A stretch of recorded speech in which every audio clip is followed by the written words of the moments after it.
Sintonizando a Conciencia. La divulgación científica en Tabasco. Un espacio que pone a disposición de todo público la ciencia, cómo se hace la ciencia y su contribución al avance de la sociedad. Un enlace de la Universidad Tecnológica de Tabasco e instituciones generadoras de conocimientos a través de la señal de Sintonía UTAP. ¿Qué tal, amigos? Bienvenidos a su programa Sintonizando a Conciencia, la divulgación de la ciencia en Tabasco. Les saluda con el gusto y placer de siempre su amiga y servidora Verónica Madrigal Rivera. Y bueno, los invitamos a que nos acompañen a lo largo de este programa. El tema de hoy es contaminación por exceso de nutrientes en ecosistemas acuáticos y nos acompaña la doctora María Mercedes Castillo Uscanga del Colegio de la Frontera Sur, Unidad Villahermosa. Bienvenida, doctora, ¿cómo está? Muy bien, gracias. Sí, primero que todo, gracias por la invitación a este programa y a difundir los resultados de nuestras investigaciones. Pues nos da muchísimo gusto que nos acompañe y sobre todo que vengan ustedes a platicarnos este tema tan interesante. ¿Qué son o cuáles son los ecosistemas acuáticos? Para empezar con eso. Mira, ecosistemas acuáticos son todos aquellos ecosistemas cuya matriz principal es el agua. Y hay una gran diversidad. Hay una buena parte de estos ecosistemas se encuentran en los continentes, muchos de ellos de agua dulce, otros se encuentran más cercanos a las costas, sistemas ya costeros como las lagunas costeras, y después tenemos todos los océanos, los mares y océanos, ¿no? Entonces, de verdad que la diversidad de ecosistemas acuáticos es muy grande.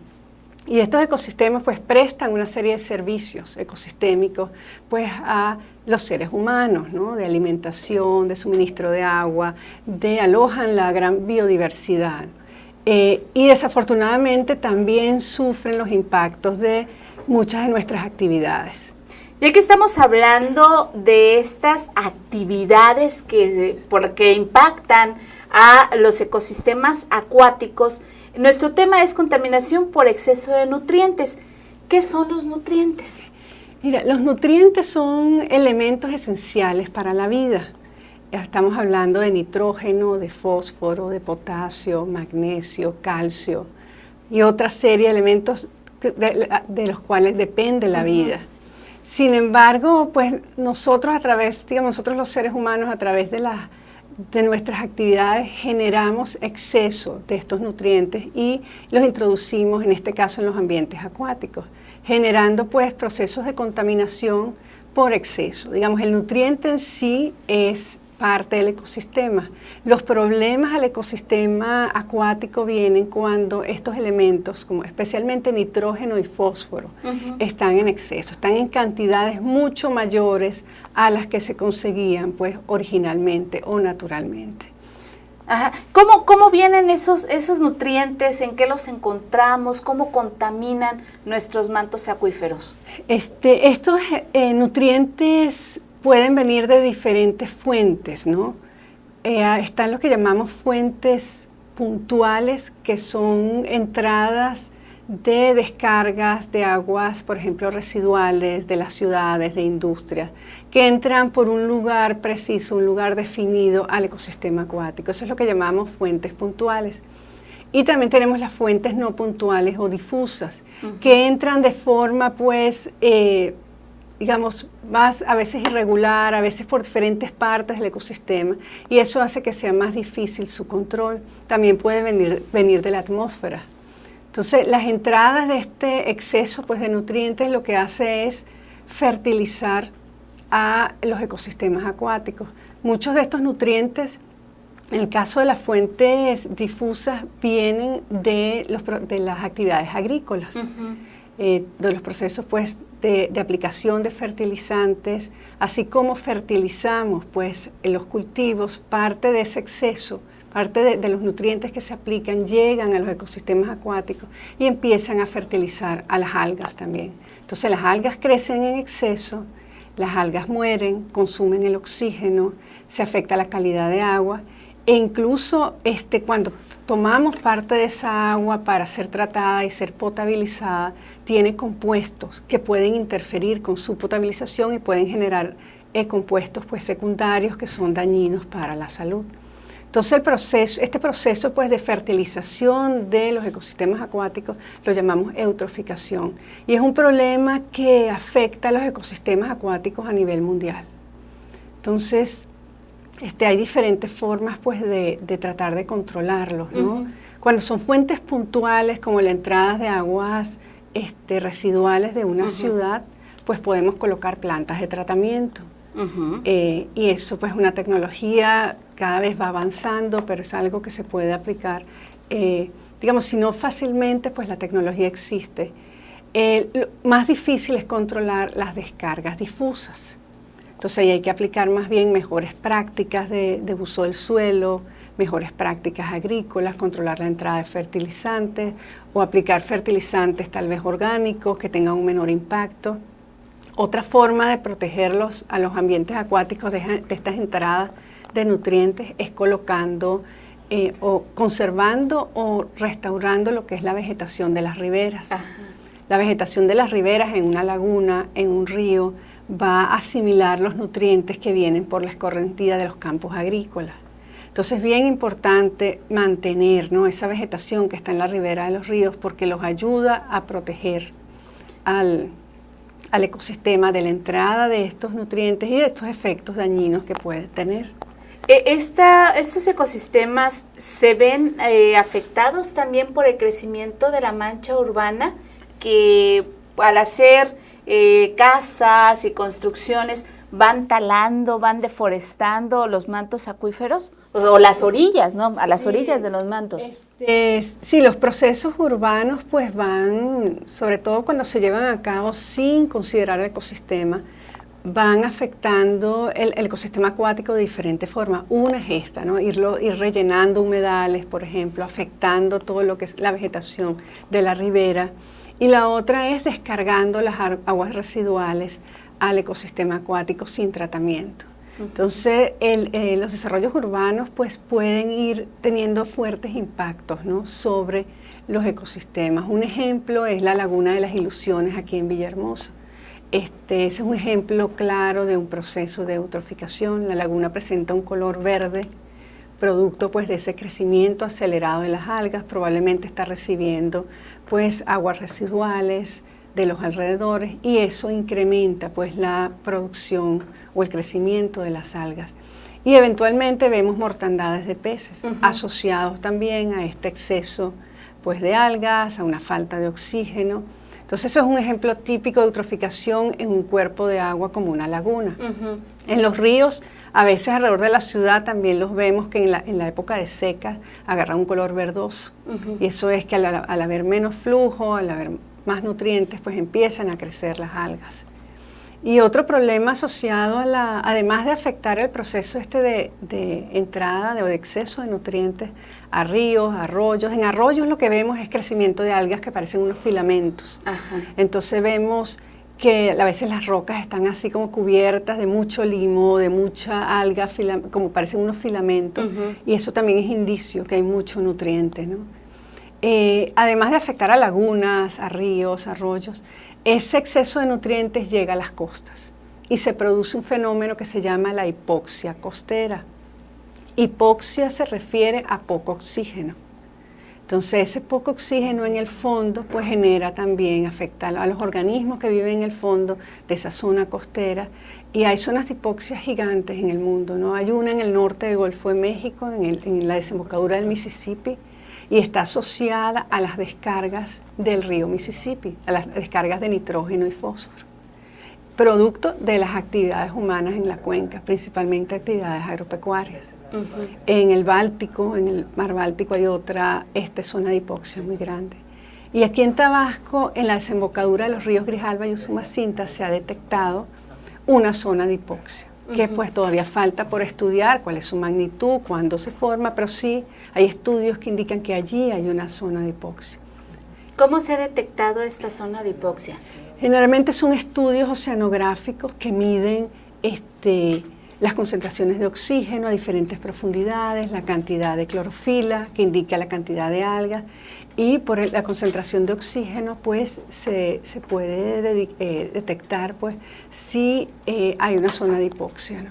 Entonces Lo ideal es hacer este estudio en varios a lo largo del año para ver pues el tamaño de esa zona de hipoxia, cuándo ocurre y las posibles causas. Doctora, algo que nos llama mucho la atención y que queremos compartir con todos nuestros amigos es cómo se hace todo este proceso para hacer la investigación de los contaminantes. ¿Van ustedes al campo, toman muestras, van al laboratorio? Porque pues no nos imaginamos en un momento dado cómo es esta investigación. Están nada más metidos en libros. Han venido compañeros de Ecosur y cada uno nos da la manera en que trabajan. En este caso, es esta contaminación por exceso de nutrientes en los ecosistemas acuáticos. ¿Cómo se trabaja? Bueno, bien interesante tu pregunta porque eso es parte de lo que hacemos en Ecosur. Depende a veces del ecosistema, pero generalmente implica medir los niveles de nutrientes, medir la concentración de nutrientes en el agua, de nitrógeno y de fósforo, principalmente, que son los grandes culpables de este proceso de eutroficación, ¿no? Entonces los medimos en arroyos, los medimos en ríos, vamos al campo, tomamos muestras de agua, las llevamos al laboratorio y ahí hacemos los análisis para determinar estas concentraciones. También tenemos que determinar la concentración de clorofila, que es un pigmento que nos indica la cantidad de algas que puede haber. Podríamos contar las algas, pero la clorofila es un buen indicador. Entonces, si es un arroyo, por ejemplo, raspamos la superficie de las rocas. Si son ríos ya más grandes, pues como el Grijalba, como el Usumacinta, tomamos una muestra de agua y hacemos o determinamos la concentración de clorofila en esa muestra de agua. Si es un río donde dominan, por ejemplo, sedimentos, arena, entonces tomamos muestras de ese sedimento y también determinamos. Entonces, en este tipo de estudios es clave tomar las concentraciones de nutrientes y la concentración de clorofila para poder establecer la relación entre algas y nutrientes. Entonces lo hemos hecho pues, en los ríos Usumacinta y Grijalba, en los arroyos de la sierra, en las lagunas de inundación del río Usumacinta, un poco para ver esa asociación y ver qué puede estar causando. Y tal vez ahorita no hay el problema, pero si vemos que hay una relación entre cantidad de clorofila y fósforo, podemos decir, bueno, ahorita tal vez no hay problema. Pero si siguen las actividades humanas, por ejemplo, las ciudades creciendo y arrojando pues las aguas residuales sin tratamiento a los ríos, eventualmente esto puede convertirse en un problema. De hecho, actualmente pues tenemos un proyecto en los ríos Grijalba y Usumacinta porque se conoce que hay esa zona de hipoxia en la desembocadura, pero no sabemos cuánto fósforo y cuánto nitrógeno aportan estos ríos y quién aporta más. Entonces la idea pues es un primer paso para ver cuánto están estos dos sistemas aportando y compararlos, ¿no? Porque tienen cuencas muy diferentes. La del Usumacinta tiene unas características de uso del suelo muy diferentes a las del Grijalba. Entonces la idea es comparar y ver quién está aportando más, de manera que más adelante podamos hacer una relación entre hipoxia y las descargas de estos ríos. Pues vamos a seguir platicando sobre este tema tan interesante que tenemos aquí en Sintonizando a Conciencia. Es contaminación por exceso de nutrientes en ecosistemas acuáticos. Nuestra invitada, la doctora María Mercedes Castillo Uscanga, del Colegio de la Frontera Sur, Unidad Villahermosa. Hacemos una pausa. Están en Sintonizando a Conciencia, la divulgación de la ciencia en Tabasco. Estás escuchando 102.5 FM. Sintonía UTAP.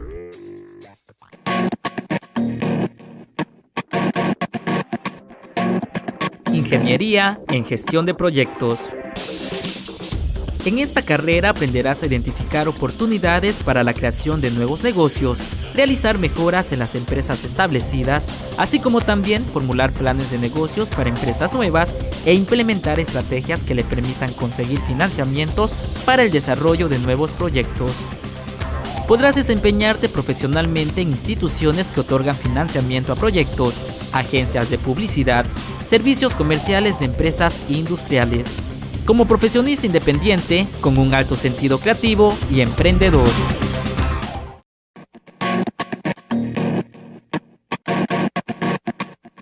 TSU en Desarrollo de Negocios, área Mercadotecnia.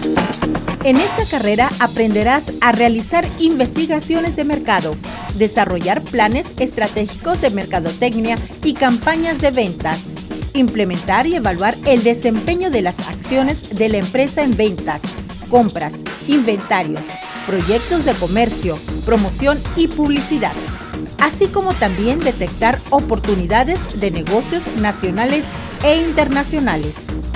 Podrás desempeñarte profesionalmente en áreas de ventas y servicios, mercadotecnia, promoción y publicidad, relaciones públicas, administración, comercio, investigación de mercado, servicio a clientes, consultor en el desarrollo de nuevas empresas, elaborando propuestas de inversión, puede ser empresario o asesor independiente para pequeñas y medianas empresas. Estás escuchando 102.5 FM, Sintonía UTAP.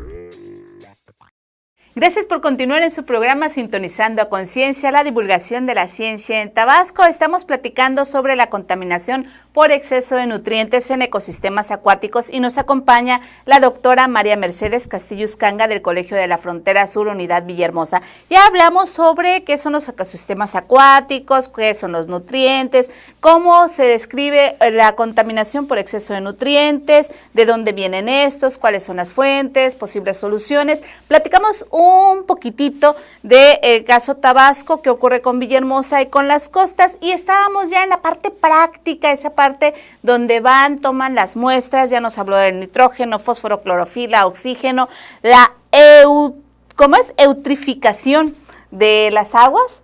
¿Lo dije bien? Eutroficación.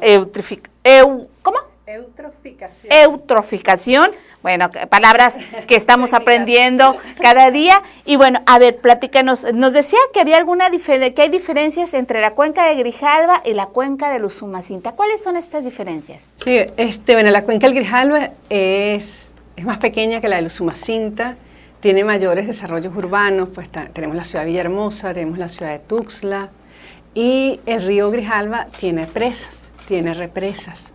Entonces, esas represas, pues, retienen agua, retienen pues sedimentos.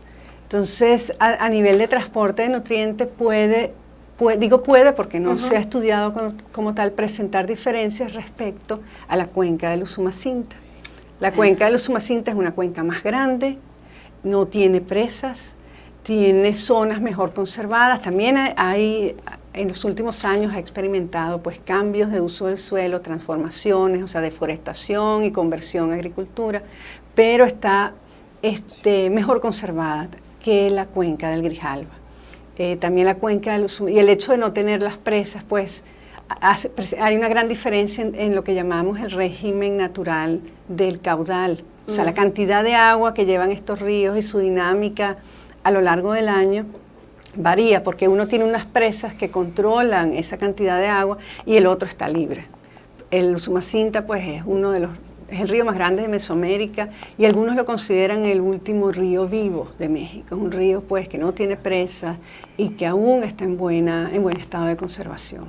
Entonces, esas son las dos diferencias, ¿no? Tenemos un río pues tal vez más afectado por actividades humanas, y un río donde también hay actividades, porque no está en condiciones prístinas, pero que tal vez todavía está funcionando de una forma más natural. Qué interesante.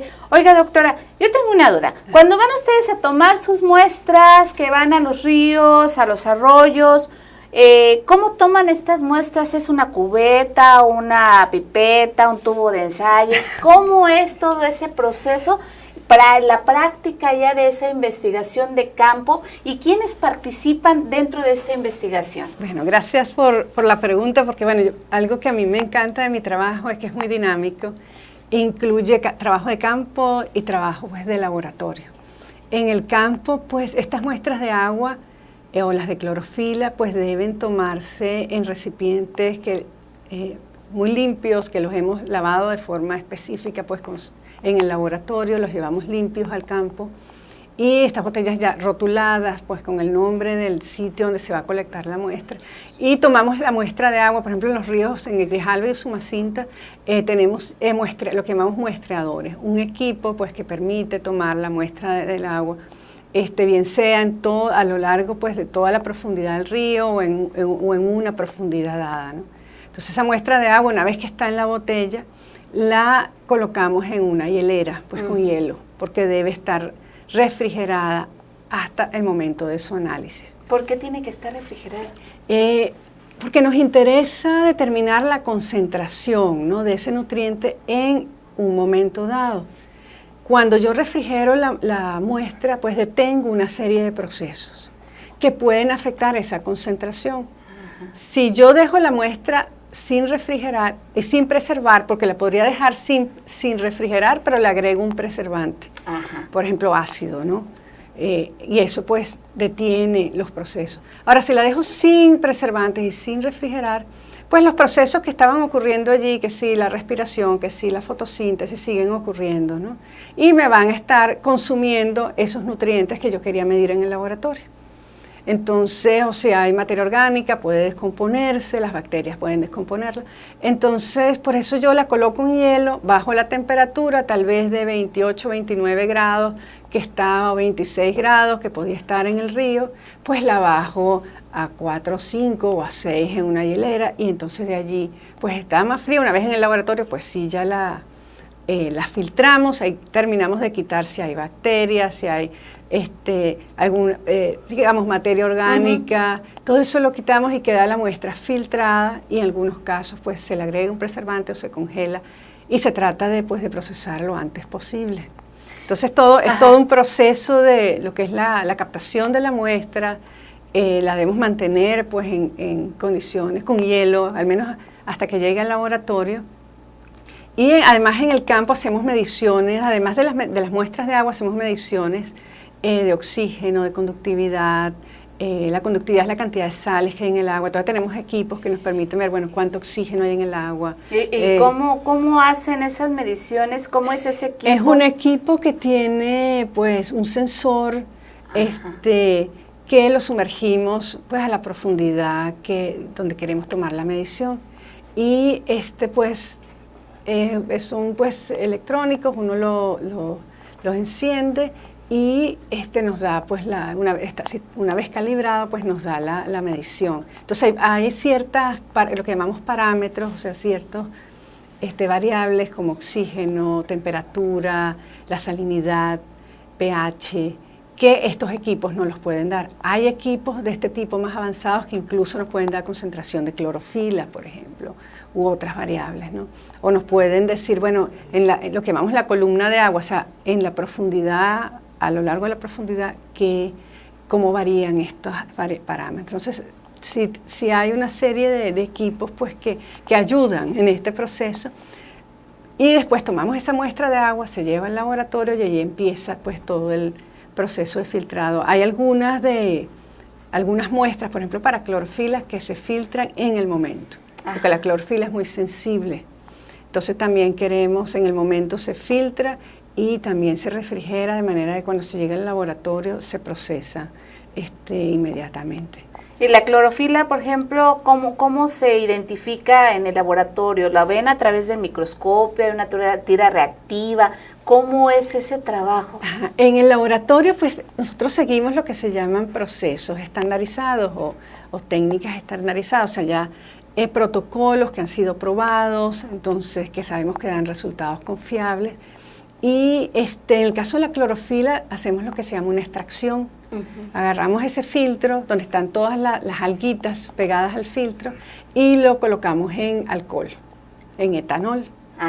Y entonces ese etanol pues va con ayuda, pues le calentamos un poquito y eso pues libera la clorofila. Y después medimos ese pigmento que se liberó, que lo vamos a ver entonces que el tubo que antes era, el etanol que antes era pues incoloro, ahora si hay clorofila, toma una coloración verdosa.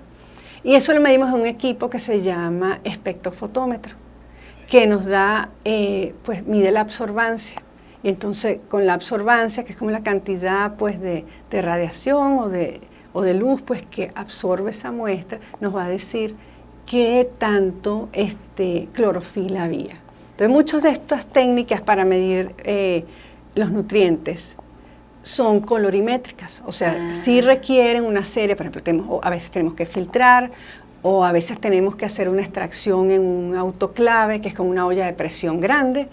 Entonces en ese autoclave pues extraemos, por ejemplo, para fósforo total, queremos sacar el fósforo de cualquier arcilla, de cualquier partícula. Entonces hacemos una extracción y lo que queda, colocamos unos reactivos que dependiendo de la cantidad de fósforo vamos a tener más o menos color. Da un color, por ejemplo, azul para el fósforo, ¿no? Si está más azul es que hay más fósforo. Y eso lo medimos en este equipo que se llama el espectrofotómetro. El nitrógeno también es colorimétrico, o sea, da un color, para nitratos, por ejemplo, da un color fucsia. Entonces, si está más oscuro es que hay más nitratos. Entonces, son todos, casi todas son técnicas colorimétricas. Qué interesante. ¿Y quiénes participan en esta investigación? Además tienen un proyecto muy interesante que están trabajando. Platíquenos, por favor. Sí, actualmente tenemos un proyecto de CONACYT, de su convocatoria de problemas nacionales, para medir las descargas de nitrógeno y fósforo por los ríos Grijalba y Usumacinta del Golfo de México. Como ya destaqué, estos ríos, sobre todo el Usumacinta, es uno de los ríos más grandes de Mesoamérica, y después del Golfo del Mississippi es la segunda entrada principal, la segunda o tercera entrada principal de agua dulce al Golfo. Entonces queremos ver pues cuántos nutrientes están estos ríos aportando.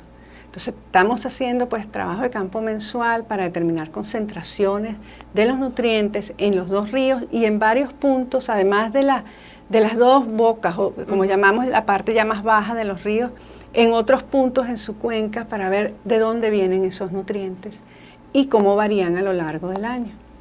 Entonces este es un trabajo que lo podemos hacer, bueno, en parte gracias a que contamos con técnicos, algunos de ellos son pues estudiantes de maestría, otros están contratados para el proyecto y también tenemos estudiantes de estancia que vienen pues de la UT o de otras instituciones pues de Tabasco o del país. Entonces realmente son muy valiosos porque nos apoyan tanto en el trabajo de campo como en el trabajo de laboratorio. Entonces lo interesante y lo bonito de esto es que además pues en el proceso de generación de conocimiento pues también hay una formación de recursos humanos. Entonces se incluyen estudiantes de diferentes niveles, de licenciatura y también de maestría, ¿no? Doctora, si alguno de nuestros amigos que nos está escuchando o nos está viendo se interesara por participar en el proyecto, ¿pueden integrarse o hay un proceso de selección? ¿Cómo sería eso? Sí, nos pueden contactar y pues nosotros les podemos informar de las actividades y pues podríamos identificar cómo pues realizar esa participación, ¿no? En el caso de los estudiantes, por ejemplo, que necesiten realizar una estancia, nos pueden contactar pues y tratar de programarla, pues ellos también tienen sus fechas, ¿no? Entonces tratar de programarla para que se incorporen a este proyecto o a otros proyectos que vengan en el futuro, ¿no? Pues doctora, le agradecemos mucho, el tiempo pasa rápidamente y más cuando estamos aprendiendo cosas nuevas. Le agradecemos mucho que haya estado con nosotros a la doctora María Mercedes Castillo Uscanga del Colegio de la Frontera Sur, Unidad Villahermosa. Hemos hablado sobre la contaminación por exceso de nutrientes en ecosistemas acuáticos. Muchísimas gracias por compartir todos estos conocimientos con nosotros. La invitación está abierta para que algún tema que ya sabemos por ahí hay uno que tenemos que hablar próximamente, pues la esperamos aquí en Sintonía UTAP. Y amigos, lamentablemente hemos llegado al final de esta emisión de su programa Sintonizando a Conciencia. Soy Verónica Madrigal Rivera, nos vemos y nos escuchamos en la próxima. Sintonizando a Conciencia. La divulgación científica en Tabasco. Un espacio que pone a disposición de todo público la ciencia, cómo se hace la ciencia y su contribución al avance de la sociedad. Un enlace de la Universidad Tecnológica de Tabasco e instituciones generadoras de conocimientos a través de la señal de Sintonía UTAP.